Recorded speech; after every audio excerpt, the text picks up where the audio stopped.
तीर्थास्पदं शिवविरञ्चिनुतं शरण्यं वृत्यार्तिहं प्रणतपालभवाब्धिपोतं वन्दे महापुरुषते चरणारविन्दं त्यक्त्वा सुदुस्त्यजसुरेप्सितराज्यलक्ष्मीं धर्मिष्ठ आर्यवचसा यद्गादरण्यम्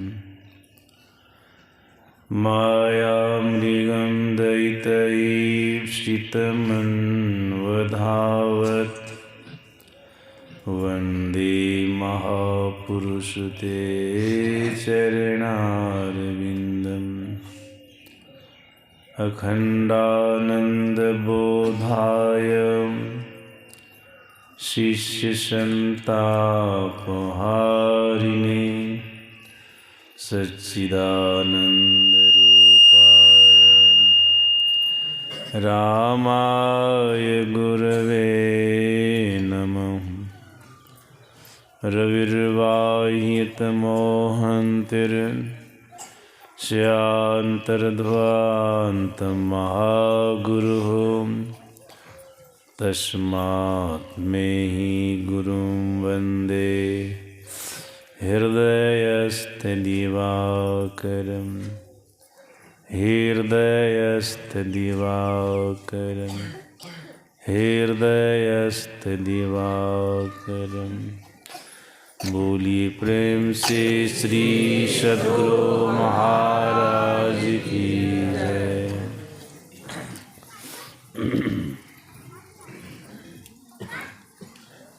इस पावन स्थल पर मंचासीन मुदमंगलमय साधु समाज, परम आदरणीय सत्संग प्रेमी महानुभावों तथा आदरणीय माताओं एवं भक्तिमती बहनों, आवाज़ थोड़ा बढ़ाइए इसका।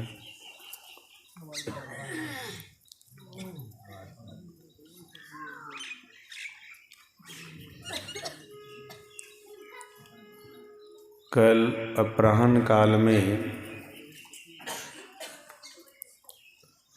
रामचरितमानस सार सटीक से भगवान श्री राम और माता शबरी का संवाद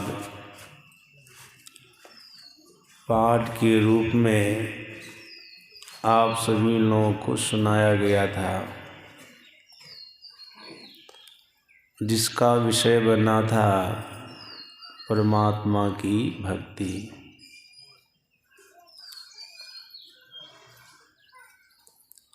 और मैंने आप लोगों को सुनाया था, अपना कल्याण चाहने वाले को परमात्मा की भक्ति करनी चाहिए। अब भक्ति कैसे करनी चाहिए, किस प्रकार करनी चाहिए, मर्यादा पुरुषोत्तम भगवान श्री राम के उपदेशानुकूल आप लोगों में कुछ सुना रहा था।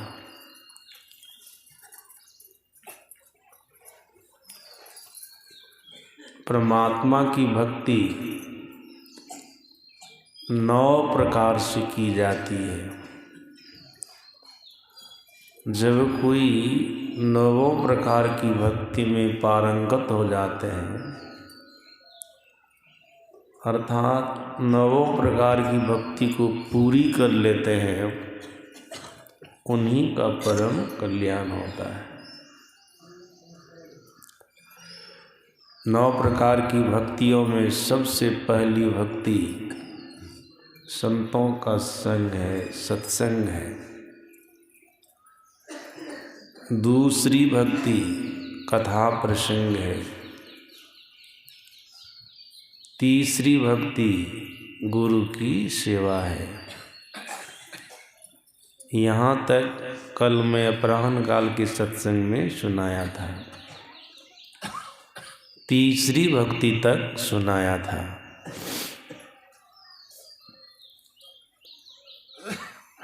परमात्मा की चौथी भक्ति है परमात्मा का गुणगान। चौथी भगति मम गुण गण करई कपट तजी गान। कपट को छोड़कर जो परमात्मा का गुणगान करना है, यह परमात्मा की चौथी भक्ति है। आप परमात्मा का गुणगान किस चीज़ के द्वारा करें? हम लोगों के सद्गुरु महाराज जी ने कहने कृपा की है स्तुति के द्वारा।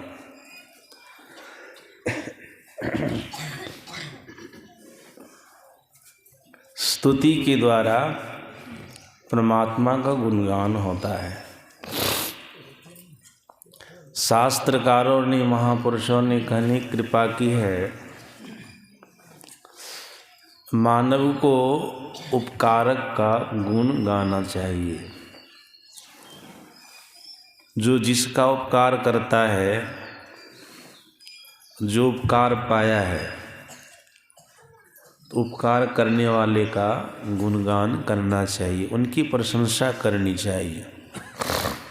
अगर उपकार करने वाले का गुणगान नहीं करेंगे, उनकी प्रशंसा नहीं करेंगे, याद रखिएगा कृतघ्नता का पाप लगेगा। इस संसार में दो प्रकार के मनुष्य होते हैं, एक तो जो कृतज्ञ हैं और दूसरा वो जो कृतघ्न है। कृतज्ञ मनुष्य उसको कहते हैं जो उपकारक को याद करता है, उनकी प्रशंसा करता है, उनका गुणगान करता है। नहीं, विपत्ति के घड़ी में, संकट की घड़ी में हमको सहयोग किया था, हमारी सहायता की थी, प्रशंसा कर रहा है, उनका गुणगान कर रहा है। कृतज्ञ व्यक्ति किसको कहते हैं? जो कोई उपकार किया, हर तरह से ठीक ठाक हो गए, तो बाद में कहने लगे तू हमारा क्या किया है। ऐसा आप लोगों को संसार में मिलेगा? माने समय पर काम आ जाइएगा, जब उसका काम पूरा हो जाएगा ना, तो हमारा क्या किया, कुछ हो नहीं किया। हम भी देखे हैं, अपने जीवन की बात बता रहा हूँ। कई ब्रह्मचारी हमसे वेद, उपनिषद, गीता, रामायण पढ़ा, सीखा, प्रवचन करने के लिए भी सीखा। जब धोराधार प्रवचन करने लगा न, इज्जत होने लगी, तो हमारा नाम नहीं लेता है। वो कहेगा हम वृंदावन से सीख के आए हैं, ऋषिकेश से सीख के आए हैं, हरिद्वार से सीख के आए हैं। सोचे इनका नाम लेंगे तो उतनी इज्जत नहीं होगी, बाहर का नाम लेंगे ना इज्जत होगी, वहाँ का नाम लेता है लोग। उपकारक को भूल गया। बढ़िया से बढ़िया मंच उनको मिला, स्तुति, प्रार्थना, पाठ करने, प्रवचन करने का भी मौका मिला, अवसर मिला। जब बढ़िया स्तुति पाठ कर देते और लोग प्रशंसा करते कि आप बहुत बढ़िया पाठ कर रहे, स्तुति कर रहे हैं, सब सिखाए हैं हम। अब पूछते हैं ना लोग कहाँ सीखे, तो बोलेंगे वृंदावन का चमत्कार है, ऋषिकेश, हरिद्वार का चमत्कार है।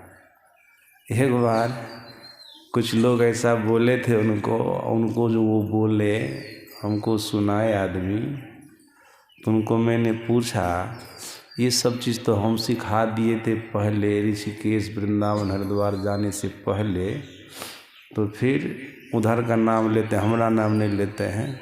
चुप, कुछ नहीं बोला। सज्जनों, जब आदमी हर तरह से ठीक ठाक हो जाते हैं ना, उनकी अपनी पूछ होने लग जाती है, तो फिर जिनके द्वारा वो पूछे गए उनको भूल जाते हैं। इसी व्यक्ति का नाम है कृतघ्न। यही कृतघ्न व्यक्ति है। ऐसे लोग को कृतघ्न कहते हैं। कृतघ्न आप लोग कभी बनने का प्रयास नहीं कीजिएगा। मैंने महाभारत के छठा खंड में पढ़ा, भीष्म पितामह से युधिष्ठिर ने पूछा है, कृतघ्न व्यक्ति की क्या गति होती है। इस पर भीष्म पितामह ने युधिष्ठिर को कहा था, कृतघ्न व्यक्ति की बहुत बुरी गति होती है। पहली बात तो ये, उनको नरक से जल्दी फुर्सत नहीं मिलती है, और दूसरी बात ये, इतना महापापी वो माना जाता है, कृतघ्न व्यक्ति इतना महापापी माना जाता है कि उसके मांस को कुत्ता भी नहीं खाता है, राक्षस भी नहीं खाता है। महाभारत में ऐसा लिखा है। इसलिए याद रखिएगा आप लोग, समाज में आपका कोई समय पर भला कर दे, काम आ जाए, उपकार कर दे, तो उनको भूलिएगा नहीं। जब तक जीवन धारण कीजिए तब तक उनकी सराहना की, उनकी प्रशंसा कीजिए। नहीं, इसी के चलते हमारा कल्याण हुआ। नहीं तो आज हम बहुत दुख में पड़े रहते, बहुत संकट में पड़े रहते, विपत्ति में पड़े रहते। ये हमारा सहयोग नहीं करते, आज हमारा संसार में कोई, आज हमको संसार में पूछने वाला कोई नहीं होता, हमारी कोई गिनती नहीं होती। इतना कम से कम एहसान रखिएगा। जिसके द्वारा उपकार पाइएगा, जो आपका उपकार करेगा उसको भूलिएगा नहीं। उपकारक का गुणगान करना चाहिए। आप कृतज्ञ हो जाइएगा, नहीं गुणगान कीजिएगा, कृतज्ञ हो जाइएगा, भयंकर नरक मिलेगा, इतना बड़ा पापी हो जाइएगा, यहाँ आपके मांस को कुत्ता भी नहीं खाएगा, राक्षस भी नहीं खाएगा। महाभारत के छठा खंड में है, किसी को अपना से पढ़ना हो तो पढ़ सकते हैं। सज्जनों, यहाँ पर जीव का सबसे बड़ा उपकारक कौन है, इसका ख्याल करना है। महापुरुषों ने कहा, जीव का सबसे बड़ा उपकारक है ईश्वर परमात्मा। सबसे बड़ा उपकारक ईश्वर परमात्मा, उनका भी गुणगान करना चाहिए। ईश्वर परमात्मा का गुणगान करना चाहिए। आप कहेंगे सबसे बड़ा उपकारक कैसे हो गए, कैसे हो गए सबसे बड़ा उपकारक? याद रखिएगा, शरीर चेतन आत्मा जीवात्मा अभी जो मनुष्य के शरीर में है ना, इससे पहले किस योनि में था इसका कोई ठिकाना नहीं है। गोस्वामी तुलसीदास जी महाराज ने लिखा, आकर 4,84,000 जोनि भ्रमत ये जीव अविनाशी, फिरत सदा माया कर प्रेरा, काल कर्म स्वभाव गुण घेरा, कबहों क करी करो नानर देही, देत ईस बिनो हेतु सनई। शरीर चेतन आत्मा जीवात्मा जो भी मनुष्य के शरीर में है, पहले किस किस शरीर में था इसका कोई ठिकाना नहीं। 84 लाख प्रकार की योनियों में पड़ा हुआ था। पशु के शरीर में था, पक्षी के शरीर में था, कीड़े मकोड़े के शरीर में था, वृक्ष पहाड़ के शरीर में था, नरक में दुख भोग रहा था, जहाँ तहाँ जिस तिस जोनि में पड़ा हुआ था। लेकिन ईश्वर परमात्मा कृपा करके अधम शरीर से निकाल करके जीवात्मा को मनुष्य का शरीर प्रदान किया। गोस्वामी तुलसीदास जी महाराज ने लिखा, मर्यादा पुरुषोत्तम भगवान श्री राम का वचन है, अपनी प्रजा को परमात्मा श्री राम ने अपने राजत्व काल में सुनाया था कि 84 लाख प्रकार की योनियों में जीव भ्रमण कर रहा था, और कारणीय स्नेह करने वाले परमात्मा ने जीवात्मा को अधम शरीर से निकाल करके उत्तम शरीर प्रदान किया, मनुष्य का शरीर दिया। सज्जनों, माँ के पेट में कितना बढ़िया से हम आपको गढ़ा है परमात्मा, कितना बढ़िया से गढ़ा है। जहाँ पर आँख होनी चाहिए वहाँ पर आँख दिया है, जहाँ पर नाक होनी चाहिए वहाँ पर नाक दिया है, जहाँ पर कान होना चाहिए वहाँ पर कान दिया। सिस्टम कितना बढ़िया बनाया है। देखिए, कान, नाक, आँख, ये तीन है ना, इसमें से एक भी कमी होती है, अगर आँख खराब हो जाती तो क्या होता? चश्मा लगाते ना भी, आँख अगर खराब हो जाए चश्मा लगाते हैं ना, और चश्मा लगाते हैं, नाक नहीं रहती यहाँ पर तो चश्मा कहाँ रखते हो? देख, सिस्टम कितना बढ़िया है। कान में से लगाने के लिए सिस्टम ये है ना, कितना बढ़िया से सब कुछ जुगाड़ दिया। और नाक अगर पीछे लगा देता, मुंह देखने में अच्छा लगता? नहीं लगता। हम मुँह पीछे लगा देते, खाते कैसे? खाया जाता बढ़िया से? कितना सिस्टम से सब कुछ किया है परमात्मा, कितना बढ़िया से गढ़ा है। जैसे एक कलाकार मूर्ति बनाता बढ़िया से बढ़िया, लोग उनकी प्रशंसा कर इतना सुंदर मूर्ति बनाता है, उसी प्रकार से बनाने वाला तो परमात्मा न है। मैं तो आप लोगों को परसों सुनाया था ना, परसों सुनाया था कि माँ के पेट में परमात्मा हम आपको बनाया है। और किसी को इस बात पर संशय हो कि परमात्मा ने नहीं, माता पिता ने बनाया है, तो कोई बांझ महिला को बोल देती है एक तो बना लेगा बच्चा, हिम्मत है बनाने का? नहीं बना सकती है वो। माँ के पेट में शरीर का निर्माण करने वाला एकमात्र वही परमात्मा है, ईश्वर है। कितना बढ़िया से गढ़ा है, बनाया है। आश्चर्य तो इस बात का लगता है कि हड्डी कैसे माँ के पेट में घुसा लिया। बच्चा के शरीर में हड्डी रहता है ना, जन्म लेता है तो हड्डी कैसे घुस गई अंदर में? मांस तो चलो, रक्त तो चलो माँ के शरीर से आ गया, लेकिन हड्डी कहाँ से आ गई? सोच सकते हैं किस तरह से गढ़ा है, कैसे कैसे हम आपको माँ के पेट में परमात्मा बनाया है। फिर वहाँ पर जब बन ठन करके तैयार हो गए ना, भूख लगने लग गई बच्चा को, तो आहार कौन पहुँचाया? माता जी पहुँचाई है? पिताजी दे आए वहाँ भोजन? नहीं, परमात्मा दिए हैं। परमात्मा दिए, वहाँ आहार भी पहुँचाया परमात्मा, भोजन भी पहुँचाया है। सज्जनों, 9-10 महीने तक बच्चा माँ के पेट में रहता है। अब आप सोच सकते हैं, 9-10 महीने के अंदर माता जी कई मन अनाज खा गए, कई लीटर पानी पी गए, लेकिन एक बच्चा को पेट में पचा पाए हो? अनाज को पचा ली, पानी को पचा ली, लेकिन बच्चा को पचाई? उनकी रक्षा कौन किया? ईश्वर परमात्मा। अनाज गया पेट में तो पच गया, पानी गया तो पच गया, लेकिन बच्चा गया तो पचा। एक बूंद की रक्षा करने वाले वो ईश्वर है, परमात्मा है। कितने बड़े दयालु हैं, कितने बड़े दयालु। सज्जन, अभी किसी को पैखाना की कोठरी में बंद कर दीजिए, जो गंदा कोठरी हो, गंदी कोठरी हो, उसमें आप बंद कर दीजिए। हमको लगता 2-4 घंटा होते होते उसका प्राण घूट जाएगा, मर जाएगा। गंदा शौचालय हो तो प्राण घूंट करके वो मर जाएगा। लेकिन माँ के पेट में कहा जाता, जहाँ पर पैखाना की थैली होती है ना, मूत्र की थैली होती है, बच्चा का मुंह वहीं पर आता है, वहीं पर आता है, दुर्गंधी स्थान में है। और तब भी बच्चा 9-10 महीने तक जी लेता है, तो जिलाने वाला कौन है? ईश्वर है, परमात्मा है। रक्षा करने वाला वो परमात्मा है। अब सोच सकते हैं, उसके बाद भी मार्कंडेय पुराण को पढ़िएगा या कपिल गीता को पढ़िएगा, भागवत महापुराण में आपको पता चलेगा, बच्चा के कोमल शरीर को, बच्चा के कोमल शरीर को माँ के पेट में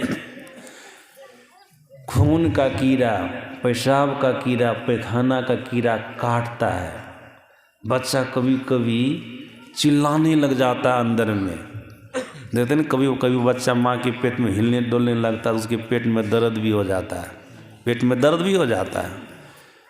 सज्जन, इस अवस्था में निसहाय बालक की रक्षा करने वाला वही एक ईश्वर है, परमात्मा है। हर तरह से रक्षा किया है, हर तरह से, चारों तरफ से बंद कमरा है माँ का पेट, उसमें बच्चा रहता है, उसकी रक्षा करने वाला एकमात्र ईश्वर है। हर तरह से उनकी रक्षा किया है।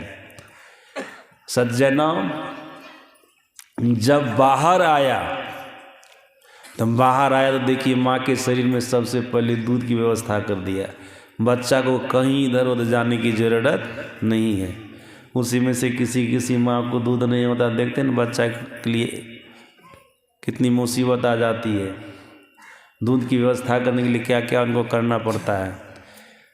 सज्जनों, माँ के शरीर में दूध की व्यवस्था कर दिया, और ऐसा दूध जिसको औंटना भी नहीं पड़ता है, ठंडाना भी नहीं पड़ता है।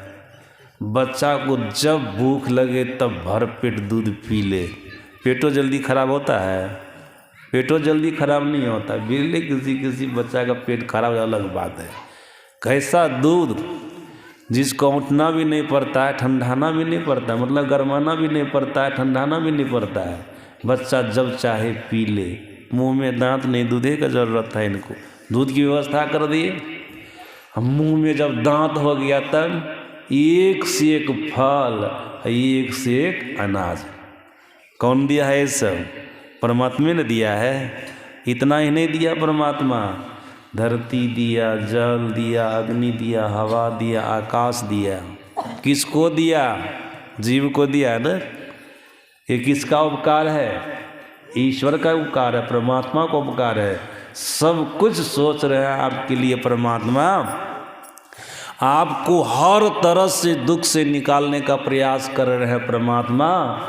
सज्जनों, क्या परमात्मा गुणगान नहीं करना चाहिए? उनकी प्रशंसा नहीं करनी चाहिए? उनका गुणगान करना चाहिए। तो किसके माध्यम से उनका गुणगान करेंगे? स्तुति के माध्यम से। स्तुति के माध्यम से हम लोगों के सदगुरु महाराज महर्षि मही परमहंस जी महाराज ने कहने की कृपा की है, जीव के ऊपर सबसे पहला उपकार करने वाला परमात्मा है। ये सबसे पहला उपकारक है। इसीलिए सबसे पहले संत मत के सत्संग में ईश्वर की स्तुति सीखो, ईश स्तुति करो, परमात्मा की स्तुति करो। देखते हैं ना संत मत के सत्संग में सबसे पहले प्रातःकाल किन की स्तुति होती है? ईश्वर की स्तुति होती। ईश स्तुति सब क्षेत्र छरा परा परापर और अक्षर पार में, निर्गुण सगुण के पार में, सत सतु के पार में, ऐसा कहते हैं ना। ईश्वर की स्तुति है, ईश्वर की प्रशंसा, उनका गुणगान है। सदगुरु महाराज जी कहते हैं जीव के ऊपर सबसे पहला उपकार करने वाला परमात्मा है। इसलिए सबसे पहले इनकी स्तुति कर लो, इनकी प्रशंसा कर लो। सज्जनों, जीव का दूसरा उपकारक कौन होता है? ये तो पहला उपकारक होगा। हाँ, दूसरा उपकारक है संत। जैसा कि हम लोग के सदगुरु महाराज जी ने सिखाया, समझाया। दूसरा उपकारक कौन है? संत हैं। आप कहेंगे संत ये दूसरे उपकारक कैसे हो गए? याद रखिएगा, गाँवों में जाकर के, नगर नगर में जाकर के भूले भटके मानव को सन्मार्ग पर लाने का काम संत करते हैं। संत ही न करते हैं। गुरु महाराज जी के जीवन चरित्र को पढ़िए न, तब आपको पता चलेगा। खाराओं पर 40-40 मील पैदल चल करके संत मत सत्संग का प्रचार किए। जिस ज्ञान को भी हम आप समझ रहे हैं, बूझ रहे हैं, जिस ज्ञान पर हम आप चल रहे हैं न, इस ज्ञान का प्रचार करने वाला कौन है? हम लोग किया सदगुरु महाराज जी ने है। अगर गुरु महाराज जी नहीं होते तो गुरु महाराज जी के ज्ञान को आज हम समझ पाते? ये समझाने वाले हैं। इनके जीवन चरित्र को देखिए।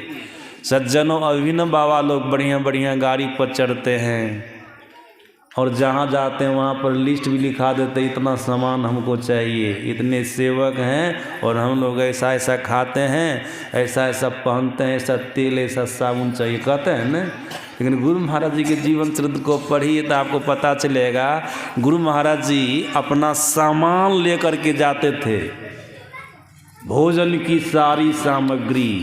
पहले कल नहीं होता था, कुआं हुआ करता था, कुआं से पानी निकालते थे बाल्टी लेकर, तो बाल्टी भी साथ में ले जाते थे, रस्सी भी साथ में ले जाते थे। एक बार आचार्य श्री को गुरु महाराज जी बोले थे, आचार्य श्री कहने का मतलब महर्षि हरिनंदन परमहंस जी महाराज, कि बेटा इस बार जो प्रोग्राम में निकल रहा हूँ ना, थोड़ा लंबा समय लगेगा, कोई चीज़ घटे नहीं, समाप्त न हो, सब कुछ साथ में ले लेना, खाने पीने की सारी सामग्री, आटा, दाल, चावल, मर मसाला, जो भी होता, तेल वगैरह सब कुछ ले लेना, कोई चीज़ घटे नहीं, किसी से मांगना न पड़े। अभी देखते हैं लोग मांगते हैं ना बाबा लोग सब, ये लाइए वो लाइए, प्राय ऐसा देखा जाता है। बिरले कोई बाबा नहीं मांगते होंगे अलग बात, लेकिन प्राय कुछ न कुछ तो मांग ही लेते हैं। लेकिन गुरु महाराज किसी से कोई चीज़ नहीं मांगते थे, कोई चीज़ नहीं, वैसे महान हो गए। बहुत इनका संयमित जीवन रहा है सदगुरु महाराज जी का, बहुत संयमित जीवन। और जब तक किसी का जीवन संयमित नहीं होगा ना, वो महान कभी बन नहीं सकते हैं, महान कभी बन नहीं सकते हैं। तो महर्षि हरिनंदन परमहंस जी महाराज को बोले सदगुरु महाराज जी, बेटा सब सामान ले लेना, कोई सामान घटे नहीं, सब सामान ले लिए। और संजोग से ऐसा हुआ, हल्दी घट गई, हल्दी घट गई, समाप्त हो गई। महर्षि हरिनंदन परमहंस जी महाराज भोजन बनाते थे, भंडारी का काम करते थे। अब हल्दी सड़ गई तो फिर भोजन कैसे बढ़िया बनेगा, दाल में सब्जी में हल्दी चाहिए ना। गृहपति को बोले साबुत हल्दी होगी। अब गुरु महाराज इस बात को सुन लिए, देख सुन लिए, गृहपति को जाने दिए, उनको बुलाए, हरिनंदन जी महाराज को बुलाए, बोले हरिनंदन हल्दी क्यों मांगा, तुमको तो मैंने कहा था कि इतने समय तक के लिए बाहर जाएंगे, सारा सामान ले लेना, क्यों मांगा हल्दी। तो क्या हल्दियों मांगने से मना कर दे, क्यों मांगा हल्दी। अगर गृहपति को हल्दी नहीं होगी तो कितना संकोच में पड़ जाएंगे, गुरु महाराज को हल्दी भी नहीं दे पाए, तुरंत तो कहाँ से व्यवस्था करेगा, काहे के लिए तू हल्दी मांग दिया। समझ गए ना, देख लीजिए गुरु महाराज कितना हिदायत करते हैं। क्या एक दिन बिना हल्दी का नहीं खा सकते हैं, बिना हल्दी का भी तो खा सकते हैं, काम तो बिना हल्दी का भी चल सकता है, काहे के लिए मांगा। बहुत डांटे उनको, बहुत डांटे। तो सज्जनों, ऐसे गुरु महाराज जी थे, अपना खा करके लोगों को चेताने का काम करते थे, पैदल जा कर के बैलगाड़ी पर चल करके लोगों को चेताने का काम की। संत का काम है जीव को सन्मार्ग पर लाने का। तो सदगुरु महाराज जी ने कहा, भोले भटके मानवों को सन्मार्ग पर लाने वाले संत होते हैं, इसलिए इनका भी उपकार है। हम भटक रहे थे, संसारी बन करके संसार में लिपट रहे थे, पाप कर्मों में लिप्त थे, उधर से निकाल करके सतपथ पर लाने वाले, सत्कर्मों को कराने वाले संत हैं। इसलिए संत का भी गुणगान होना चाहिए। तो संत मत में ऐसी व्यवस्था है, ईश्वर की स्तुति के बाद किसकी स्तुति करो, संत की स्तुति करो। ईश्वर की स्तुति के बाद संत की स्तुति करो, इनका भी बड़ा उपकार है। ये भी भोले भाले महात्माओं को सन्मार्ग पर लाने का काम किया है। जो आ गए हो सन्मार्ग में, समझ लो उनको संत की भी स्तुति करनी है। इसलिए हम लोगों की यहाँ सब संतन की बड़ी बलिहारी यह भी स्तुति होती है। संत की महिमा का बखान है इसमें। सज्जना, हम लोगों के सदगुरु महाराज जी ने कहने की कृपा की है, इन्हीं संतों में से कोई परमात्मा तक जाने का मार्ग दिखाते हैं, भजन भेद देते हैं, दीक्षा देते हैं, वे होते हैं सदगुरु। इसीलिए जो ईश्वर तक का राह बता दे, दीक्षा दे दे, परमात्मा तक का स्थान बता दे कि वहाँ परमात्मा, वहाँ तुम चले जाओ, जुक्ति बता दे, बोले ऐसे सद्गुरु की भी स्तुति करो, इनका भी उपकार है। तुमको परमात्मा तक का राह दिखाया है, परमात्मा तक का मार्ग दिखाया है, इसलिए इनका उपकार है, इनकी भी स्तुति करो। सज्जन, हम लोग के यहाँ संत मत में दीक्षा देने वाले बहुत सारे बाबा लोग हैं, याद रखिएगा, वे सद्गुरु नहीं हैं।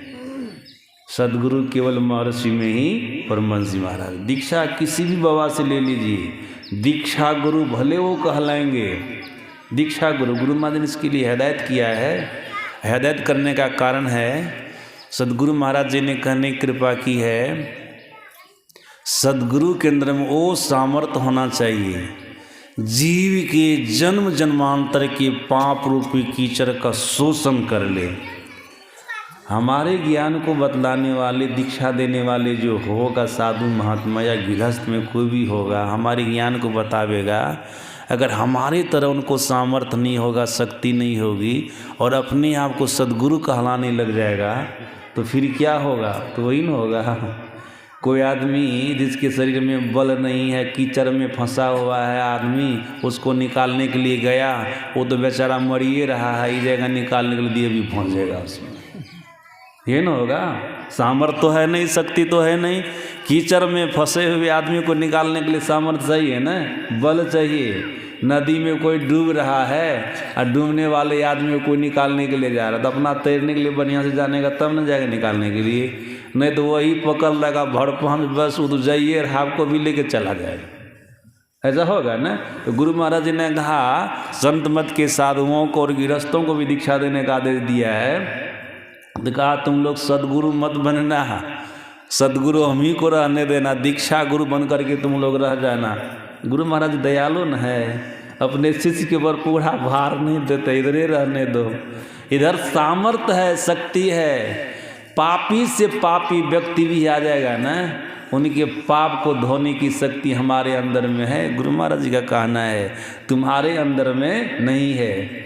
अगर तुम ऐसा मान बैठोगे ना कि हम भी सद्गुरु महाराज की तरह हो गए, तो समझ लो सामर्थ्य वैसा है नहीं, हम मान लिया है। तो भवसागर में जो प्राणी डूब रहा है ना, तो उसको निकालने के लिए जाएगा ना, अपना आप में समझ करके हम सद्गुरुवे हैं, तो बेचारे तो डूबिए रहा, तुम भी जा करके डूब जाओगे। ऐसा हो भी रहा है, देखना बहुत साधु महात्मा भी संतों मत में अपने आप को सबसे श्रेष्ठ समझते हैं, सामर्थ्यवान। कितने लोग तो गुरु महाराज का फोटो नहीं लगाते हैं, कहते फोटो, मुर्दा का फोटो काहे के लिए लगाएंगे? सिटीजानंद का नाम सुने होंगे, करता है ना ऐसा, बहुत ऐसा है। बबे के गाँव कह दो, बाबा सब भेद जानते होंगे। क्या नाम? क्षितिजानंद नाम? हाँ, क्षितिजानंद उसको कहते हैं, कुर्सी देता है ना। हाँ, गुरु महाराज वो अपना ध्यान बतलाता, आप सोच सकते हैं, अपना ध्यान। तो इनका ध्यान क्या करना है बताइए? एक बार लकवा मार दा, हालत खराब हो गया उसका, हो गया कि नहीं? ऐसा नहीं होना चाहिए।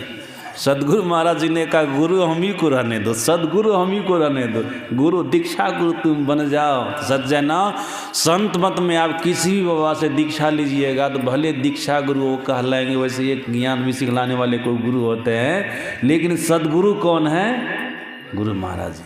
गुरु महाराज जी जो सच्चे संत हैं, परमात्मा तक की यात्रा कर लिया है, ईश्वर तक की यात्रा कर लिए हैं, ये हैं सच्चे सद्गुरु। इनकी स्तुति होनी चाहिए, इनकी स्तुति। तो गुरु महाराज जी ने कहा, जो परमात्मा तक का राह दिखावे, दीक्षा दे, वो सद्गुरु हैं। इनका भी बहुत बड़ा उपकार है, इनकी भी स्तुति कर लो। हम लोग करते हैं इनकी भी स्तुति। मंगल मूर्ति सद्गुरु मिलवे सर्वाधार। सज्जनम, ये स्तुति की बात रही, गुणगान की बात रही। आप ईश्वर की स्तुति कर रहे हैं, संत की स्तुति कर रहे हैं, सद्गुरु की स्तुति कर रहे हैं, तो समझ लीजिएगा नवधा भक्ति की चौथी भक्ति कर रहे हैं। कपट छोड़ करके स्तुति प्रार्थना कीजिए, कपट छोड़ करके कृतज्ञता के पाप से बच जाइएगा, आप कृतज्ञ कहलाइएगा। कृतज्ञ पुरुष के लिए सद्गुरु महाराज जी ने कहा, जो ईश्वर का गुणगान करेगा, संत का गुणगान करेगा, सद्गुरु का गुणगान करेगा, मानो ईश्वर परमात्मा की चौथी भक्ति कर रहा है। जो ईश्वर परमात्मा की चौथी भक्ति करने वाला जीवात्मा होता है ना, मनुष्य होता है ना, गुरु महाराज जी ने कहा वो महाभय में जाने से बच जाता है। आप पढ़िएगा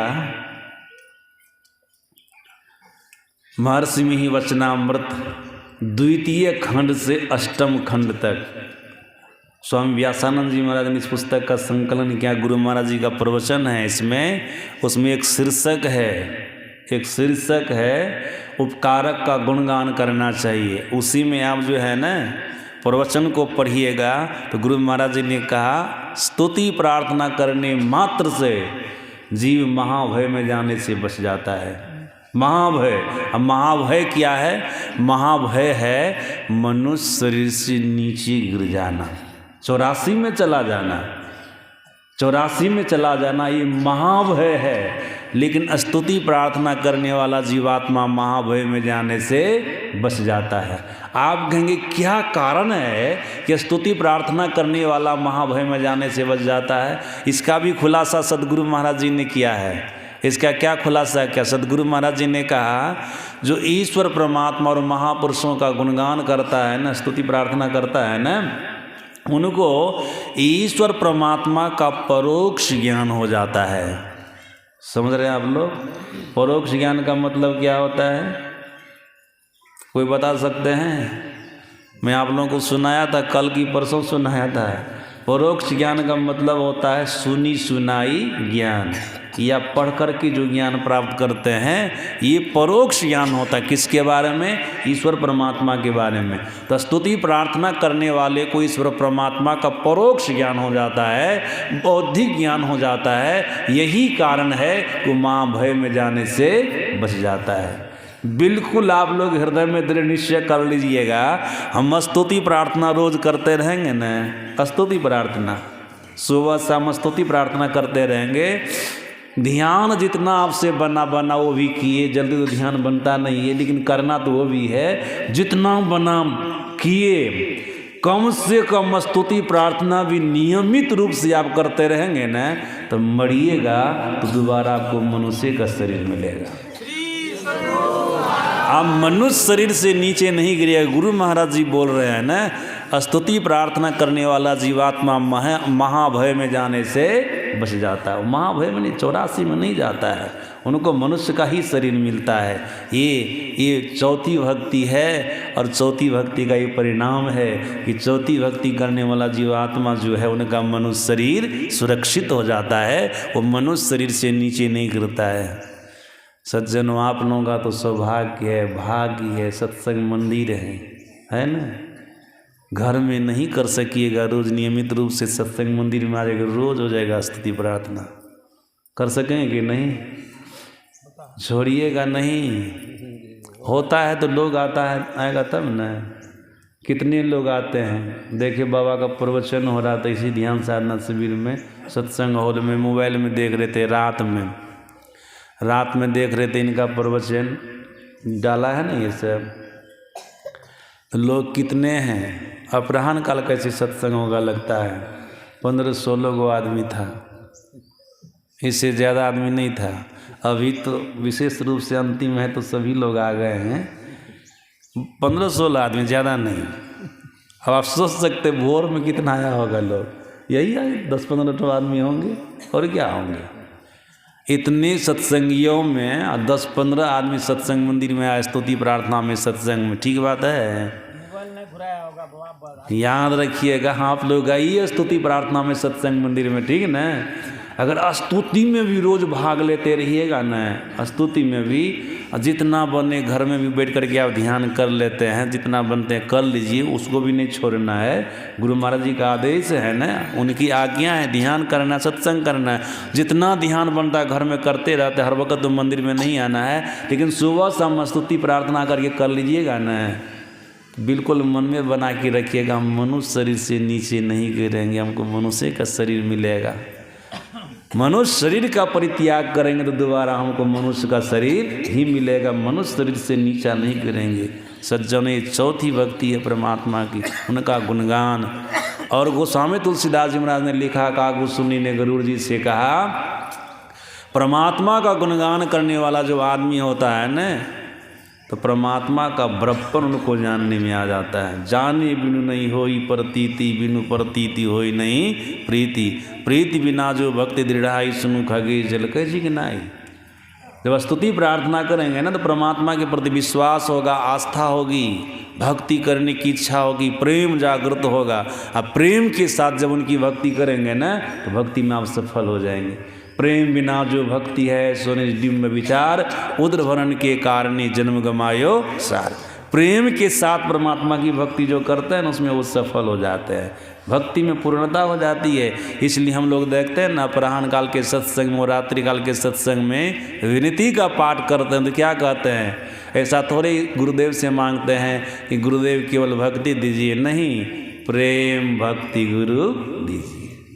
भक्ति भी दीजिए साथ साथ प्रेम भी दीजिए। प्रेम के साथ जो भक्ति करेंगे तो भक्ति में सफल हो जाएंगे, भक्ति में पूर्णता को प्राप्त करेंगे, भक्ति की पराकाष्ठा को प्राप्त करेंगे। प्रेम के साथ परमात्मा की भक्ति करनी है।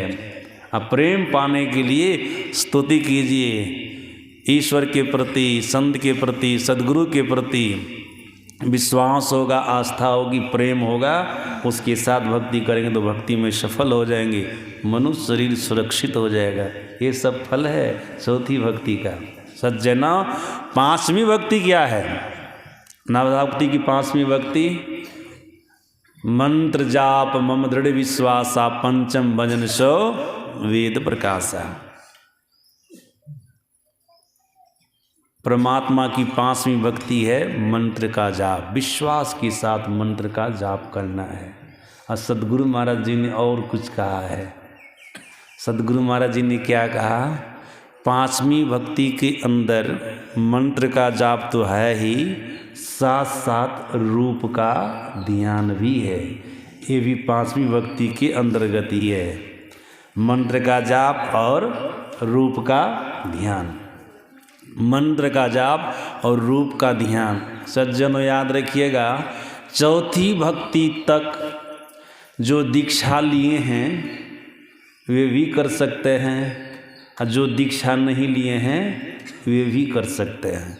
लेकिन पांचवी भक्ति से कर सकेंगे कोई? आगे दीक्षा लेंगे तभी न करेंगे। दीक्षा लेकर के पांचवी भक्ति से आगे लोग कर सकेंगे। मंत्र का जाप, रूप का ध्यान। ऐसे लोग जो दीक्षा नहीं भी लिए हैं ना, किसी भगवान के नाम को जपते हैं, उनके रूप का ध्यान करते, ये मन मना कर रहे हैं। तो कहा इसमें पुण्य फल की प्राप्ति तो होगी लेकिन साधना में प्रगति नहीं होगी। समझ रहे ना बात को? पुण्य फल की प्राप्ति तो होगी, भगवान का नाम है, भगवान के रूप का ध्यान कर रहे हैं अपने मन से, किसी भगवान के नाम को जप कर रहे हैं, किसी भगवान के रूप का ध्यान कर रहे हैं, अच्छा काम है। पुण्य फल की प्राप्ति होगी लेकिन साधना में प्रगति नहीं होगी, लक्ष्य की प्राप्ति नहीं होगी, मतलब ईश्वर परमात्मा की प्राप्ति नहीं होगी, केवल पुण्य फल की प्राप्ति होगी। सज्जनों, आप इसको इस तरह से समझ लीजिएगा, किसी व्यक्ति के पास में बंदूक है, गोली है, दोनों है, केवल गोली किसी के शरीर पर फेंक दे बंदूक में बिना दिए तो आदमी मरेगा, लेकिन चोट थोड़ी सी लग जाएगी। फेंक दिए ना देह पर, चोट लगेगी थोड़ी सी लेकिन मरेगा नहीं ना वो। और जब उसी गोली को बंदूक में दे के मारिएगा तब क्या होगा? तो राम नाम सत्य हो जाएगा, उसका गोली लग जाएगी ना, घायल हो जाएगा ना वो। सज्जनों, उसी प्रकार से अपने मन से भगवान का नाम जपेंगे, रूप का ध्यान करेंगे, थोड़ा सा पुण्य फल की प्राप्ति। भगवान का नाम है, इसको हम बिल्कुल निगलेक्ट नहीं कर सकते हैं। भगवान का नाम है, भगवान का रूप है, कुछ न कुछ तो आपको फल मिलेगा, पुण्य फल की प्राप्ति होगी, लेकिन आपको लक्ष्य की प्राप्ति नहीं होगी। लक्ष्य की प्राप्ति नहीं होगी। कब होगी? जब सद्गुरु रूपी बंदूक के मुंह से वो सब निकल जाए ना, उनसे दीक्षा ले लीजिएगा। वो जिस तरह से मंत्र का जाप करने के लिए कहा उस तरह से कीजिए, जो मंत्र को जपने के लिए उस मंत्र को जपिए, फिर मंत्र से संबंधित रूप का ध्यान कीजिए, तो आपको लक्ष्य की प्राप्ति होगी, आपकी साधना में प्रगति होगी, आप साधना में आगे बढ़िएगा। इसीलिए यहाँ से भक्ति वे ही कर सकते हैं जो दीक्षा लिए हैं। मंत्र का जाप, रूप का ध्यान करना है। सज्जनों, पहले मंत्र का जाप करने से क्या होता सो मैं आप लोगों को सुना देता हूँ। मंत्र जपना ही क्या है? मंत्र का जाप करने से पाप राशि का नाश होता है। मंत्र का जाप, गुरुदेव ने जो आपको मंत्र दिया दीक्षा के समय में, जो भी मंत्र आपको दीक्षा के समय मिला है, संत मत में कोई दीक्षित होता है तो उनको गुरु मंत्र मिलता है जपने के लिए, और किसी संप्रदाय में कोई है तो उनको मंत्र मिला है। अगर मनयोग पूर्वक मंत्र का जाप करे, मंत्र का जाप करने वाले जो आदमी होता है उनको उनके जीवन में जो पाप राशि है उसका सफाया होता है, उसका नाश होता है। जैसा कि सतगुरु महाराज जी ने कहा, सतगुरु सतगुरु नितहि पुकारत सीजत पाप समूरे। मैं अपने मन से नहीं ने कहा, एक एक बात सीख करके रखिएगा। मंत्र का जाप कीजिएगा ना, जो दीक्षा से मंत्र मिला है आपको उसका जाप कीजिएगा तो आपका पाप खत्म होगा, पाप खत्म होगा। जाप करने से पाप खत्म होता है, पाप खत्म होता है। सज्जनों, इतना ही नहीं होगा। मंत्र का कोई जाप कर रहे हैं, इसका मतलब है अपने इष्ट का आवाहन कर रहे हैं, मतलब इष्ट को बुला रहे हैं। मंत्र का जाप कर रहे हैं, आँख बंद है, मुंह बंद है।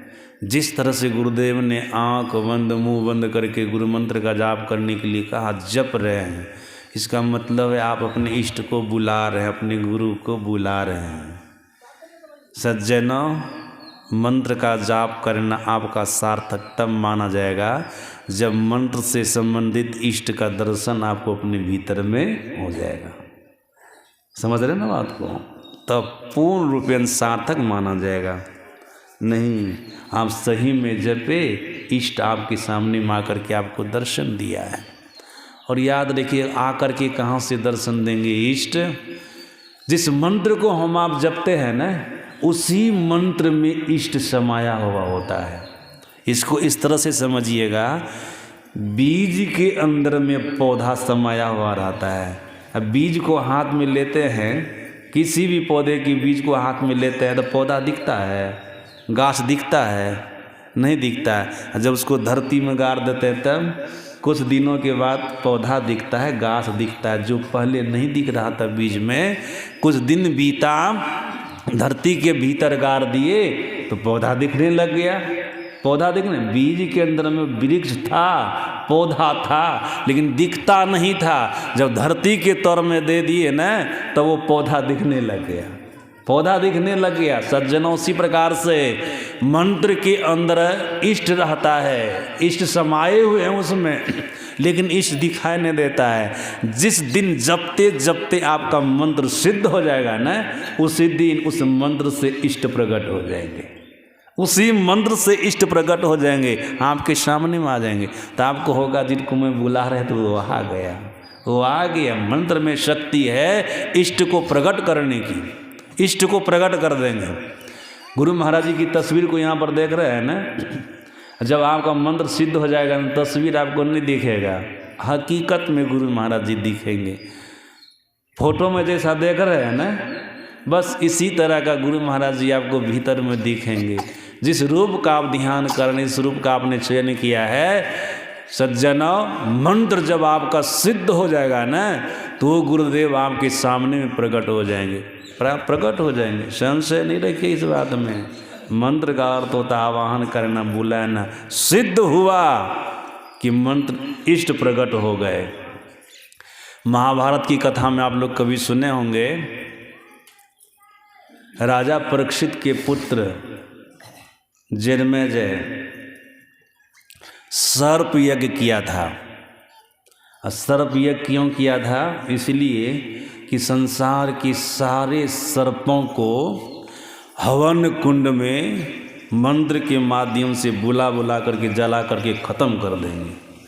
आप कहेंगे ऐसा क्यों किया? ऐसा इसलिए किया, राजा परीक्षित को तक्षक ने डसा था, जिसके चलते उनकी मृत्यु हो गई थी।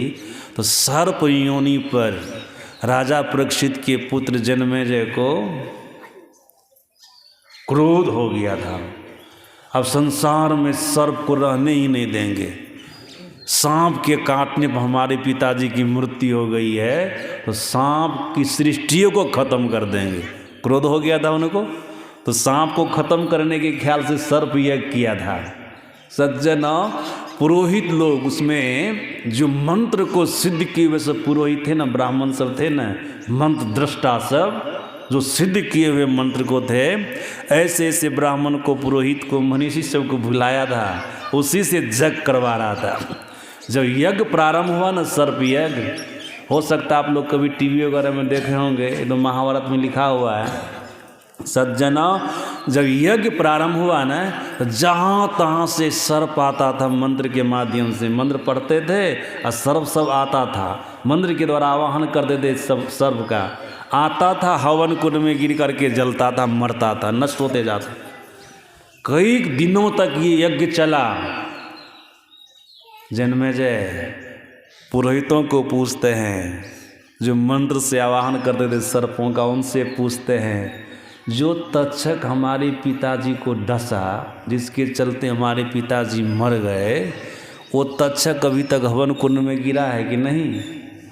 सभी ब्राह्मण लोग कहते, पुरोहित लोग कहते, नहीं, वो तो इंद्र का मित्र है, दोस्त है, डर के मारे वो स्वर्ग चला गया है। इंद्र की शरण में, उनके सिंहासन में लिपट करके इंद्र उनकी रक्षा कर रहा है। इंद्र उनकी रक्षा कर रहा है, यही कारण है वो यहाँ तक नहीं पहुँचा है। सज्जन, तब जन्मेजय क्या कहता सभी पुरोहितों को, ब्राह्मणों, आप लोग तो मंत्र दृष्टा है, मंत्र वेत्ता है, ऐसा कीजिए, आप लोगों के अंदर मंत्र सिद्धि है ना, इंद्र सहित तक्षक का आवाहन कीजिए। देख लीजिए मंत्र में कितनी शक्ति है। इंद्र सहित तक्षक का आवाहन कीजिए। हमारे पिता की हत्यारे तक्षक की रक्षा कर रहा है इंद्र को भी हवन कुंड में जला करके खत्म कर दीजिए। सर्प तो जेबे करेगा, तक्षक तो मरबे करेगा, उनको भी खत्म कर दीजिए। सज्जनों, अब मंत्र से आवाहन करते हैं, इंद्र सहित तक्षक आकर के हवन कुंड में गिर जाए।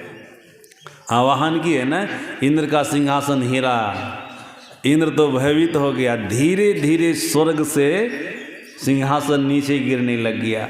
बहुत सारे ऋषि मुनि लोग जन्मेजय को समझाए कि ऐसा मत करो, ऐसा मत करो, लेकिन वो माने नहीं। सज्जना, अंतिम में 1.5 मर्द रहा हवन कुंड में गिरने के लिए ऊंचाई पर, 1.5 मर्द की ऊंचाई पर इंद्र का सिंहासन, तक्षक उसके सिंहासन में लिपटा हुआ है, 1.5 मर्द के ऊपर में रहा। आस्तिक मुनि आ गए।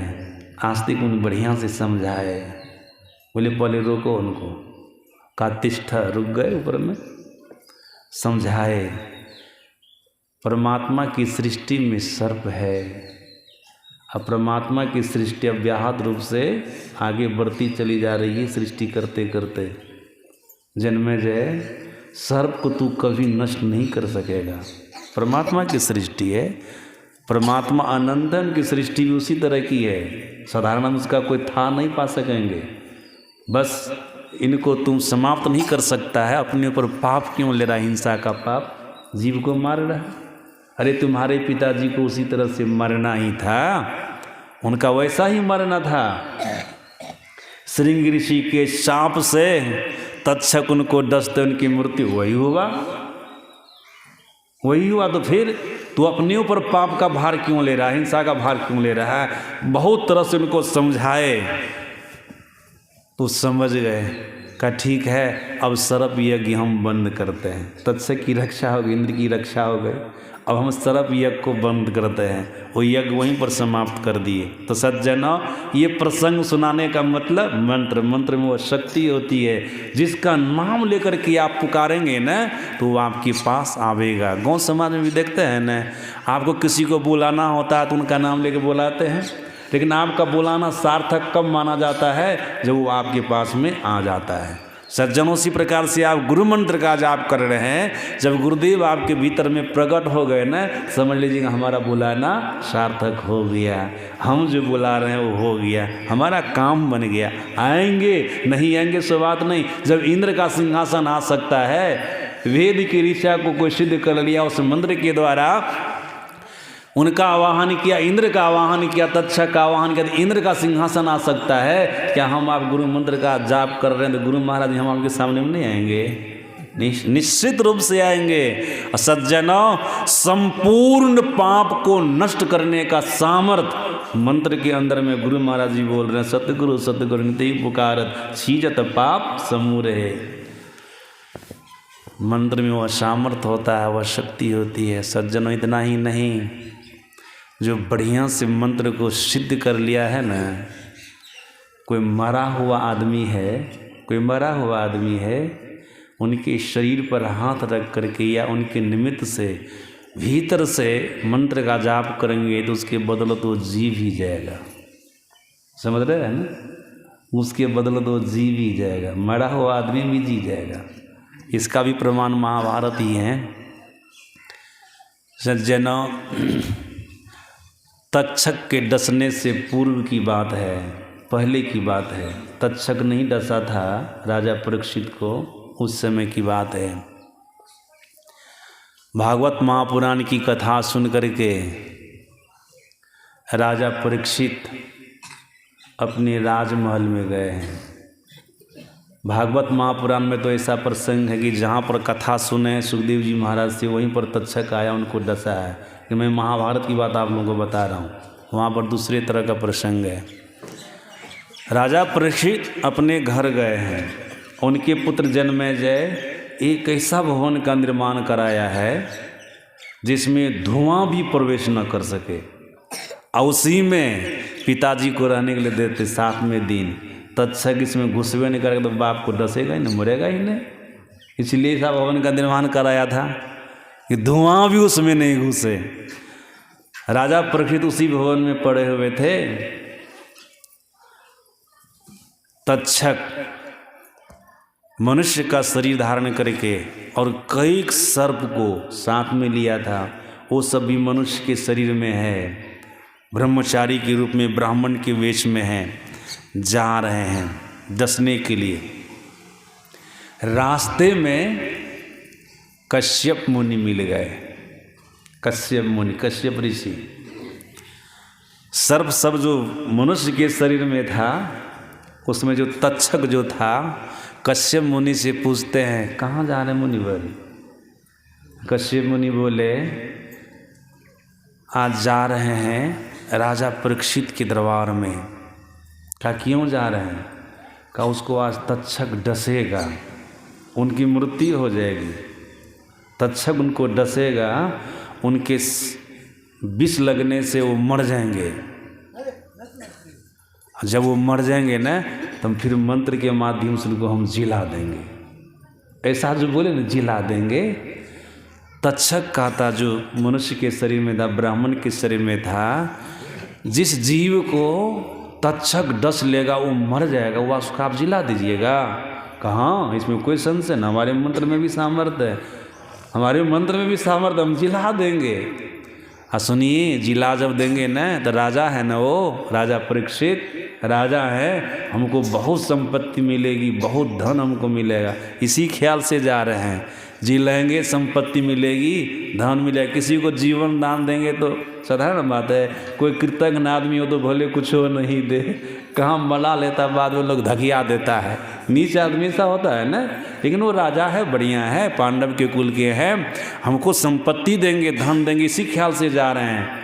तो ये तक्षक का था जिला दीजिएगा मंत्र के द्वारा। हाँ, जिला देंगे। संजोग से वहीं पर एक बट का वृक्ष था, विशाल वृक्ष, हरा भरा था, गाछ पत्ता सब हरा भरा था। तक्षक कहता है हम ही तक्षक हैं, हम ही जा रहे हैं काटने के लिए उनको, हमारे काटने से राजा परीक्षित मरेंगे। सुनिए, आप जो बोल रहे हैं कि मंत्र के माध्यम से उनको हम जिला देंगे, जिसको तक्षक काटेगा जल करके भस्म हो जाएगा, मर जाएगा, तो उसको जिला देंगे, जिंदा कर देंगे। पहले यहीं परीक्षा ले लेते हैं आपका। हम तक्षक हैं, इस विशाल वृक्ष को हम डसते हैं। जैसे इसको हम डसेंगे ना, हमारे विष से जल करके राख हो जाएगा, धरती में मिल जाएगा, तुरंत धरती में मिल जाएगा। अगर आप अपने मंत्र से फिर इस गाछ को हरा भरा कर दीजिएगा न, तब हमको विश्वास हो जाएगा कि उनको आप जिला दीजिएगा, तब हमको विश्वास हो जाएगा। तो कश्यप मुनि कहते हैं काट लीजिए, काटिए गाछ को। सज्जनों तक्षक जा करके गाछ को काटा, डसा उसको। जैसे काटा न, ऐसा विष था वो तक्षक का विषैला सांप, तुरंत गाछ जल करके भस्म हो गया, राख हो गया। कुछ भी समय नहीं लगा, कुछ भी देर नहीं, जल करके भस्म हो गया। अब ये क्या करते कश्यप मुनि, इसके हाथ में कमंडल था, कमंडल में जल था, जल निकाले, मंत्र पढ़े और उस राख पर छिट दिए। जैसे छिटे न, तुरंत फिर गाछ हरा भरा हो गया, तुरंत गाछ हरा भरा हो गया। तब तक्षक कहता संयम आप जिला दीजिएगा, ऐसा कीजिए। राजा परीक्षित के भविष्य को देखिए, भविष्य को देखिए, उनको कब मरना है, कैसे मरना है। आप तो मुनि है ना, आपको सब पता होगा। ज्योतिषी भी थे, वो देखे निकाल करके कहा उनका तो मरना इसी तरह से लिखा है, श्रृंग ऋषि का श्राप लगेगा, तक्षक उनको डसेगा, उनकी मृत्यु हो जाएगी।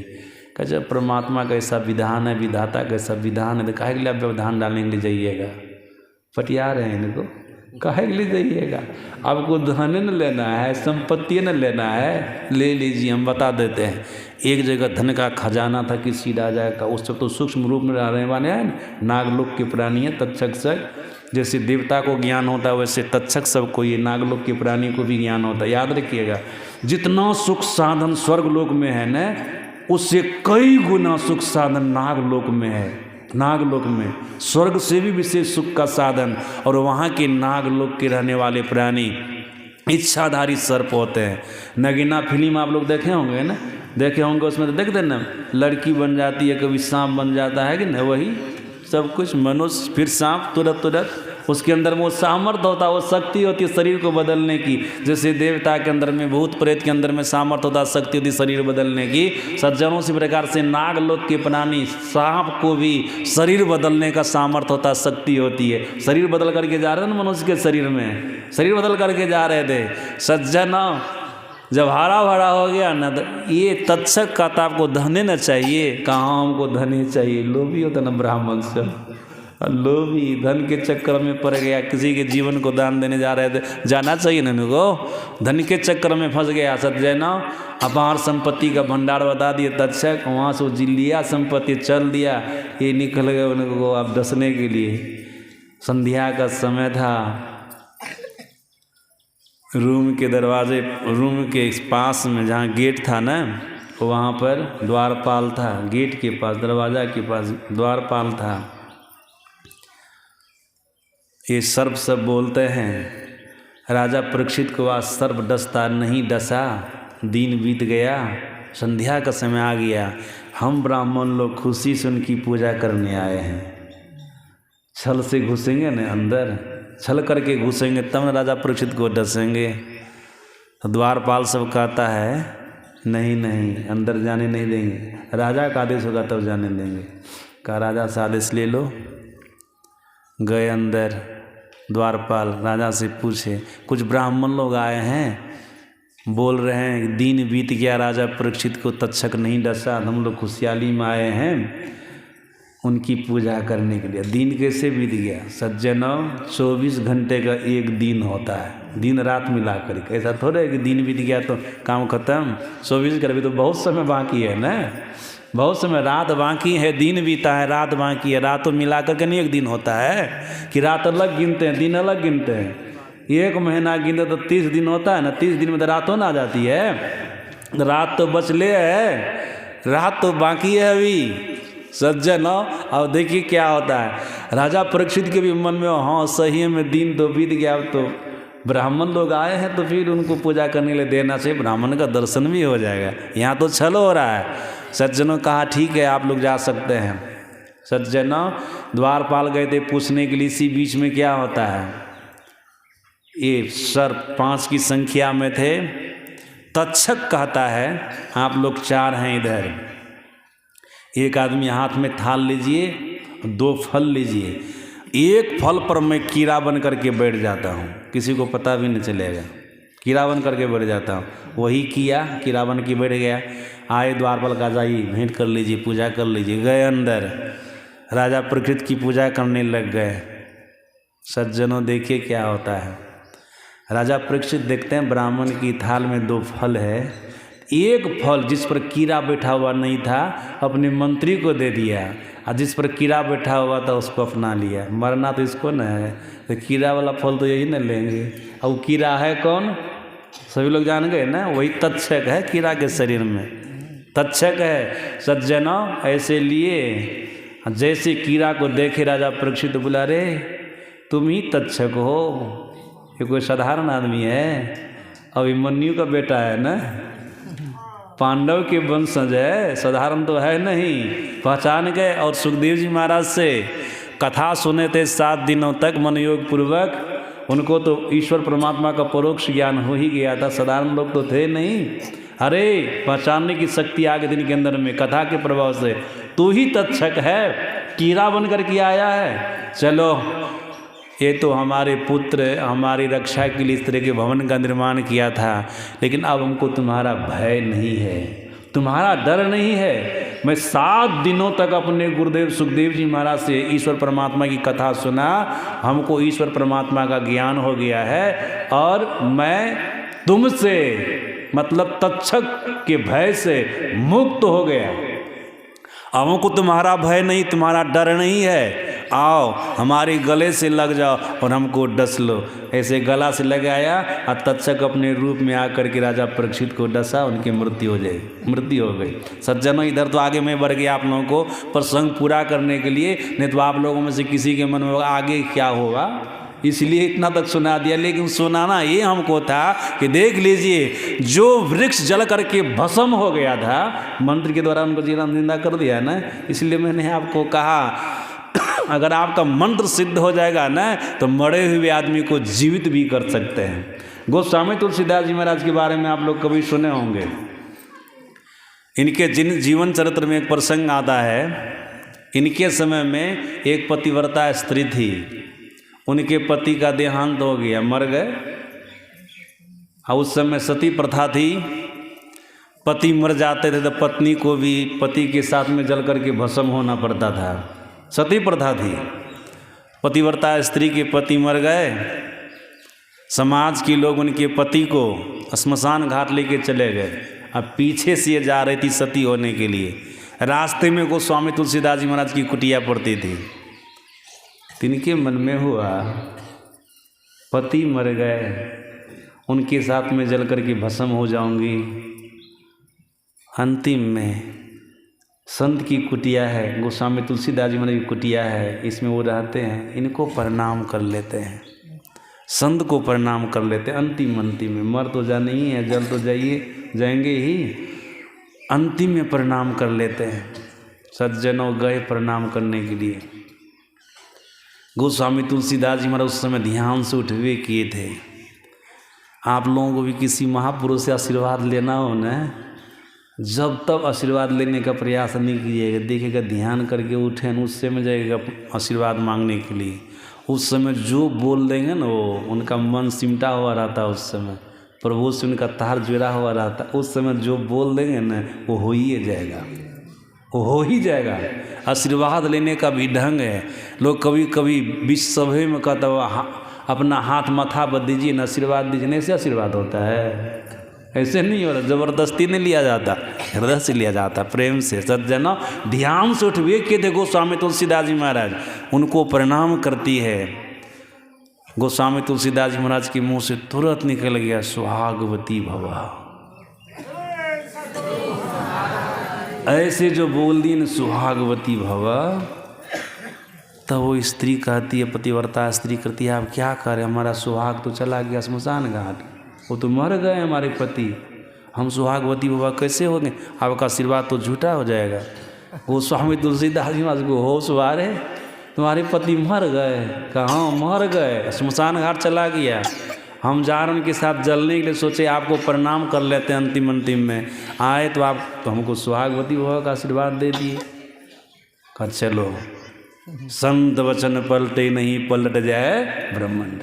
संत का वचन कभी पलटता है? बशर्ते संत होना चाहिए, असंत नहीं। केवल वेद से कोई संत नहीं होते, समझ गए ना। सदगुरु महाराज जी ने कहने की कृपा की है, शांति स्थिरता व निश्चलता को कहते हैं। शांति को जो प्राप्त कर लेते हैं संत कहलाते, संत वो न कहलाते हैं। संत जो ईश्वर परमात्मा को प्राप्त कर लिए, सब नहीं।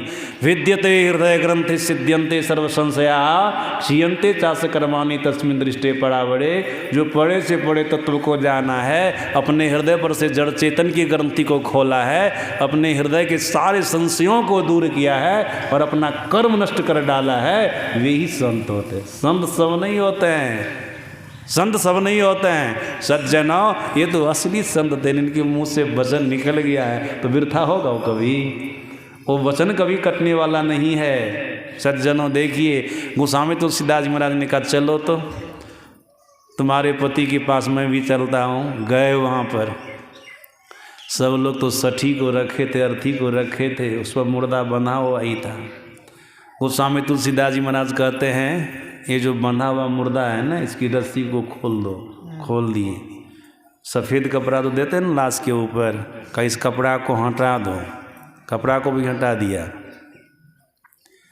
पतिव्रता स्त्री को कहते हैं गोस्वामी तुलसीदास जी महाराज, अपने पति के शरीर पर हाथ रखो, लाश के ऊपर हाथ रखो। सभी लोगों को बोले बैठ जाओ, सभी लोग बैठ गए। बैठने के बाद बोले सब लोग आंख बंद कर लो और यह भी हिदायत कर दिए आंख कोई खोलना नहीं, बीच में खोलेगा तो आंख खराब हो जाएगी।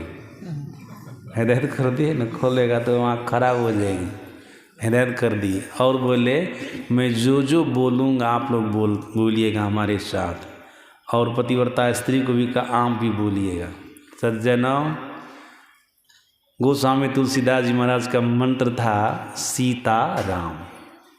हम लोग तो गुरु मंत्र का जाप करते हैं ना, उनका मंत्र था सीताराम सीताराम, इसी को सिद्ध किए थे, सीताराम उनका मंत्र था।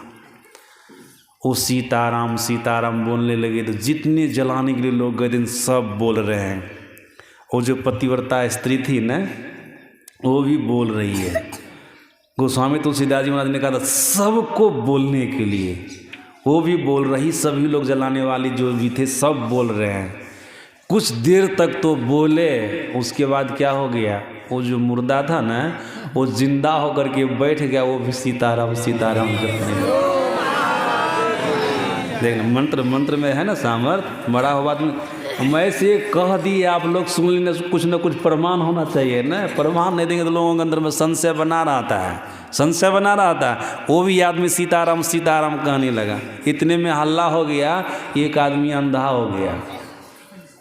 एक आदमी अंधा हो गया। अंधा क्यों हो गया समझ गए ना, बीच में वो देखने लगा कि तुलसीदास क्या क्या करते रह देखेंगे, हिदायत क्या हमको देखने आवेगा।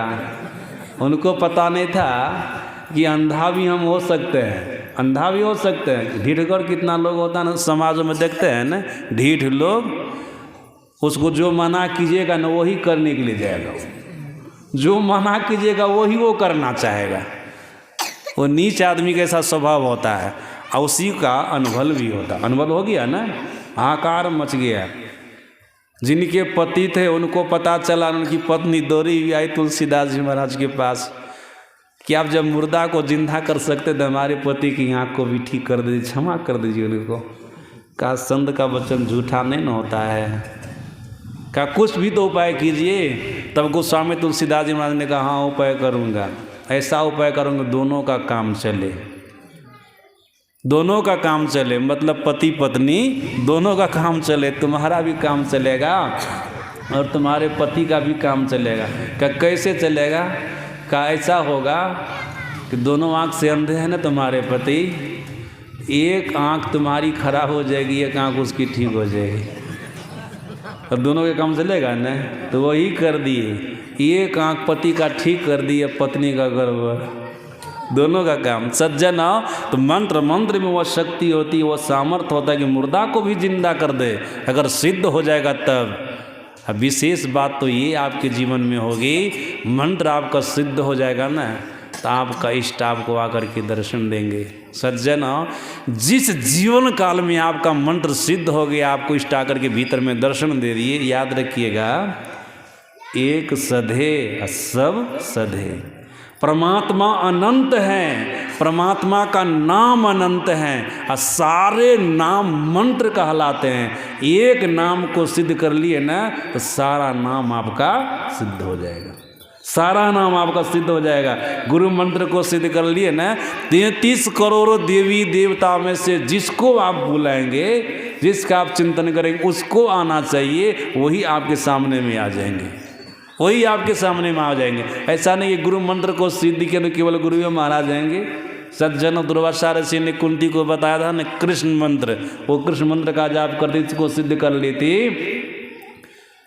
इनको जो पुत्र हुआ है कुंती को, युधिष्ठिर, भीम, अर्जुन, इतने पुत्र है ना, इससे भी ज़्यादा है। नहीं, भूल भुलैया में मत रहिएगा, जो मैं आप लोगों को बता रहा हूँ सो सुनिएगा। ये तीनों तो पुत्र कुंती के गर्भ से जन्म लिया है, ठीक ना। कौन कौन? युधिष्ठिर, भीम और अर्जुन। आप कहेंगे नकुल सहदेव कौन है? तो माद्री के गर्भ से जन्मा है, समझ रहे हैं ना। ये सौतीन है कुंती का। कौन है ये? सौतीन। सौतीन समझ रहे हैं ना सब लोग, देहात में सब सौतीन समझबे करते हैं। सौतीन है, महिला सबको तो पूरे पता होगा ना। हाँ, माद्री है ये, इनके गर्भ से नकुल सहदेव का जन्म हुआ। इसलिए मैंने कहा कुंती के गर्भ से तीनों बेटा जन्मा है, लेकिन दोनों ये क्या है? बाबा कर्ण को क्यों बोल रहे हैं? वो तो बात की बात होगी, उसकी जब नंबर आएगी तब ना। अभी तो जो बोल रहे सो ना पहले। सज्जनों, आप देख लीजिए, ये जो पांचों पुत्र हुए हैं कुंती और माद्री के द्वारा, किनके माध्यम से? मंत्र के माध्यम से। पांडु के द्वारा एक भी बेटा नहीं जन्मा है, एक भी नहीं। पांडु को ऐसा श्राप था, ऋषि का श्राप था कि तू अपनी पत्नी के पास जाएगा तो तुम्हारा मस्तक फटेगा, तुम मर जाएगा, डरे से नहीं जाता था। इसलिए मंत्र के द्वारा पुत्र को जन्म दिए। सज्जना, कुमारी अवस्था में जब उनका मंत्र सिद्ध हो गया था ना, तो सूर्य का आवाहन की थी, कृष्ण मंत्र सिद्ध। सूर्य का आवाहन की थी, सूर्य भगवान आए थे, तो दुर्वासा ऋषि ने ऐसा कहा था, तुम्हारा मंत्र सिद्ध हो जाएगा ना, जिस देवता को पहले तू पुकारेगी वो आ जाएगा, तो तुमको पुत्र होने का वरदान देंगे। तो आ गए थे, इनका विवाह हुआ ही नहीं था। अब जब जाने लगे ना दर्शन दे करके, तो वरदान दिए तुमको पुत्र होगा। कुंती घबरा गई, विवाह हो नहीं, क्या पुत्र होगा? लोग क्या कहेंगे? विवाह नहीं हो, किसी को बेटा हो जाए तो फिर लज्जा की बात है ना, शर्म की बात है ना समाज में। सज्जनों, तब भगवान सूर्य ने कहा था बेटा तो होगा लेकिन कोई जानेगा नहीं। तुम्हारे शरीर को देख कर किसी को पता नहीं चलेगा कि तुमको बेटा होने वाला। नहीं तो महिला को देख के पता चल जाता है ना, इनको बाल बच्चा होने वाला है। क्या किसी को पता नहीं चलेगा? और वही वह किसी को पता नहीं चला, जन्मा भी तो फिर पेटी में बंद करके गंगा में भसा दिया। समझ गए ना। ये तो गुप्तेरा, बाद में कृष्ण भगवान ने इसका भेद खोल दिया, कुंती भी भेद खोली, भीष्म पितामह भी भेद खोल दिए। लेकिन इस बात को कुंती बोली तब ना सब भेद खोल दिए। वैसे भी भगवान तो अंतर्यामी है, सब कुछ जानने वाले हैं, सब कुछ जान गए थे। तो सज्जना, मंत्र में वह सामर्थ्य होता है, शक्ति होती है। किसी एक मंत्र को सिद्ध कोई कर लेता है ना, तो उसी मंत्र से सारा मंत्र सिद्ध हो जाता है। जिसको बुलाना चाहता वो आ जाते हैं। सज्जना, किसी भी इष्ट के आप नाम को लिखने लग जाएंगे, 1000 करोड़ अनंत नाम लिखेंगे, तो आपके इष्ट का जो नाम है ना, वो भी उनका नाम है, वो भी उनका नाम है, वो भी एक ही है।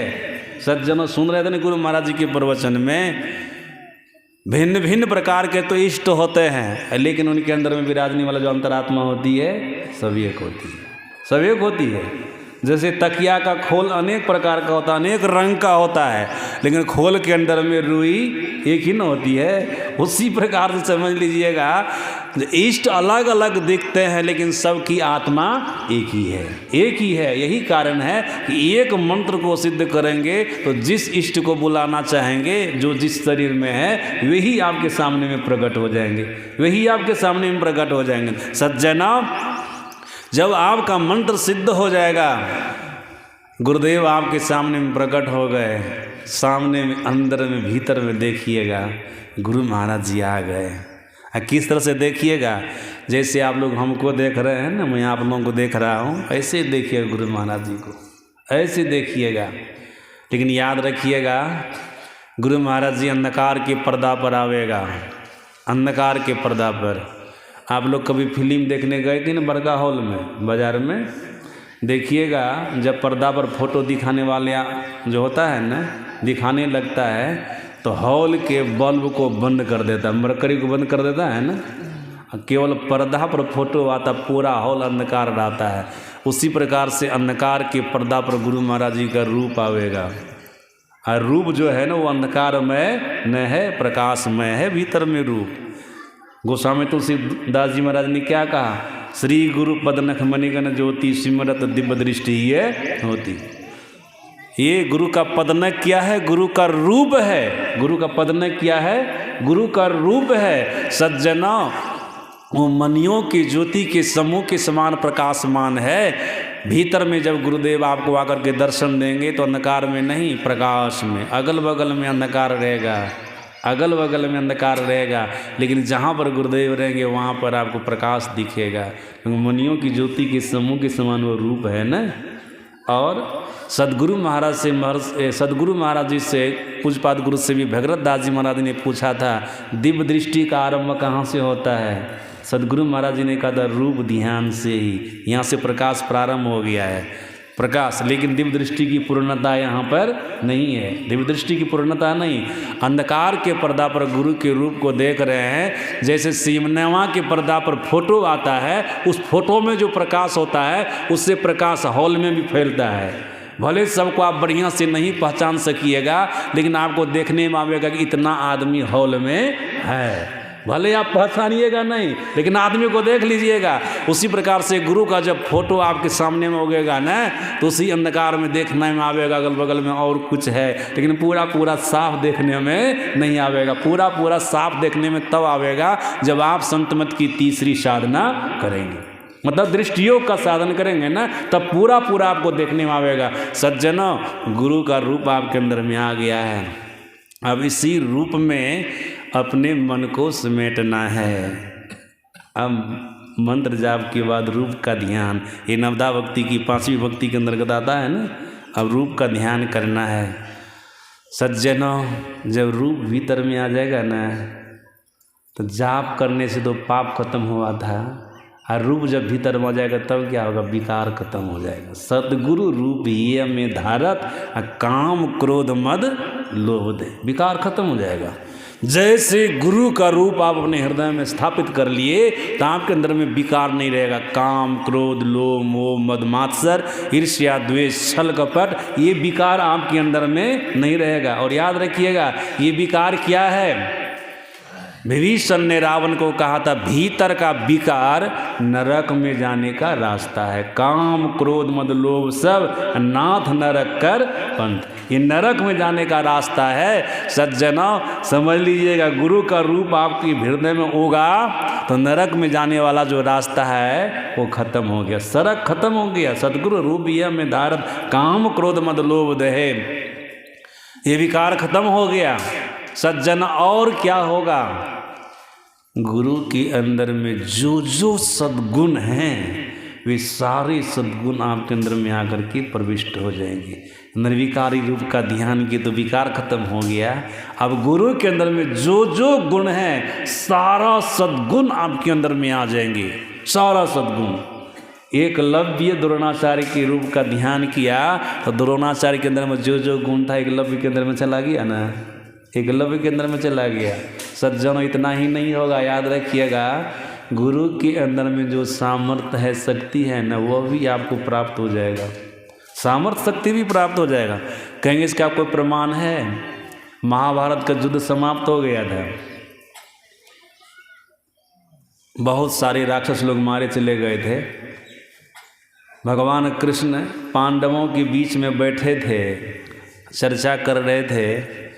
लगभग सारे राक्षस लोग तो मारे चले ही गए, एक राक्षस बच गया है, बड़ा ज़बरदस्त है, अभी तक वो नहीं मरा है। तो पांचों भाई पांडव तो सोच रहे थे महाभारत विजय प्राप्त की, तो हम बलशाली तो हम बलशाली। पांचों बोलने लगे हम अकेले मार देंगे, हम अकेले मार देंगे। सब बोलने लगे अकेले अकेले मार देंगे। कहाँ भगवान कृष्ण अकेला राक्षस वो है तो अकेले मारना चाहिए, सबको मिल करके नहीं मारना चाहिए, अकेले मारना चाहिए। सज्जना पांचों भाई पांडव क्रम से गए उस राक्षस से युद्ध करने के लिए, लेकिन पांचों में से एक भी उस राक्षस को नहीं मार सके। सबका अहंकार चूर हो गया ना, एक भी नहीं मार सके। लौट करके आ गए भगवान कृष्ण के पास, सब अपने मुंह को नीचा गिरा करके हैं, मार नहीं सके, नहीं मार सकते। मुंह नीचा गिरेगा ना, शरीर नीचा गिरेगा ना, सब नीचा गिरा कर आश्रय आ गए। तो उसी में कर्ण का बेटा था। कर्ण को 9 पुत्र थे, 8 पुत्र महाभारत के युद्ध में मारा चला गया था। एक पुत्र बचा था जिसका नाम वृषकेतु था, वो बचा था वृषकेतु। सज्जना वृषकेतु कहता, छोटा सा बच्चा था, बड़ा नहीं था, वो कहता हम मार देंगे उस राक्षस को। कर्ण का बेटा कहा हम मार देंगे उस राक्षस को। पांचों भाई पांडव को भी आस लगा हम लोग नहीं मार सके, इतना बड़ा वीर, अब तू कैसे मार देगा। बोला भगवान कृष्ण ने कहा अच्छा बोलने की जरूरत नहीं है, कारा मार देंगे तो देखते कैसे मारता है। सज्जना वो कर्ण का बेटा वृषकेतु एकांत में जा कर के भगवान कृष्ण का ध्यान किया। वो सब तो आदमी कोई संस्कारी था ना, पुण्यात्मा था ना, वो सब घर परिवार में जन्म लिया था। पांडव कुल में या तो कोई साधारण नहीं ना था वो सब। तुरंत मन का सिमटा हुआ, कृष्ण भगवान को अपने भीतर में हूबहू देखा और कहा माधव उस राक्षस को मारने के लिए आपका सामर्थ्य चाहिए, आपकी शक्ति चाहिए। उस राक्षस को मारने के लिए जब हमारे चाचा सब उनको नहीं मार सके तो हम मार लेंगे, हम भी नहीं मार सकेंगे। उनको मारने के लिए आपका सामर्थ्य, आपकी शक्ति चाहिए। भगवान कृष्ण ने तथास्तु का अंदर में भीतर सज्जना ध्यान से उठे और जाकर के युद्ध किए राक्षस से। बस ऐसा बाजार मारा ना और ऐसी गदा मारा ना कि राक्षस का राम नाम सत्य। मार करके आगे भगवान कृष्ण को प्रणाम किए, सब चाचा सबको प्रणाम किए, बोले कि राक्षस को मार करके आ गए। सब आश्चर्यचकित हो गए। भगवान कृष्ण ने कहा कैसे मार दिया तुम उनको, तू छोटा सा बच्चा, तुम्हारा चाचा सब बलवान सब नहीं मार सका, जो महाभारत युद्ध को जीता वो नहीं मार सका, तू कैसे मार दिया, कैसे मार दिया। तब बोले मैं आपका ध्यान करके आपसे शक्ति पाया, राक्षस को जा करके मार दिया। ध्यान करने वाले को इष्ट की शक्ति प्राप्त हो जाती है, इनका सामर्थ्य प्राप्त हो जाएगा। विकार को खत्म होगा ही, विकार तो खत्म होगा ही, इष्ट का सामर्थ्य भी शक्ति भी आपको प्राप्त हो जाएगा। सज्जनों ये स्वाभाविक बात है। हम आप तो साधारण पापी है ना, रावण जैसे पापी आदमी राम का रूप धारण करके सीता के पास जाता था ना, तो उनके अंदर से काम चला जाता था, विकार चला जाता था, विकार नहीं रहता था। हम आप भी गुरु रूप का ध्यान करेंगे तो हम आपके अंदर में कोई विकार नहीं रहेगा और गुरु का सामर्थ्य, गुरु की शक्ति प्राप्त हो जाएगी। सज्जनों हृदय शुद्ध हो गया। जाप करने से पाप खत्म, रूप का ध्यान करने से विकार खत्म, और बहुत सारी बात आप लोगों को मैंने सुना। ये 5वीं भक्ति है। दृढ़ विश्वास के साथ मंत्र का जाप कीजिए, रूप का ध्यान कीजिए, पाप खत्म होगा, विकार खत्म होगा, रिद्धि सिद्धि की प्राप्ति होगी, बहुत सामर्थ्य प्राप्त होगा, बहुत शक्ति प्राप्त होगी, साधना में आप आगे बढ़ेंगे। सज्जनों अब रूप ध्यान के बाद हम लोगों के यहाँ दृष्टियोग का साधन है। सज्जनों यही नवदा भक्ति की 6ठी भक्ति है। दृष्टियोग का साधन है, यही नवदा भक्ति की 6ठी भक्ति है। जिसको जाने का मन होगा वो जा सकते हैं।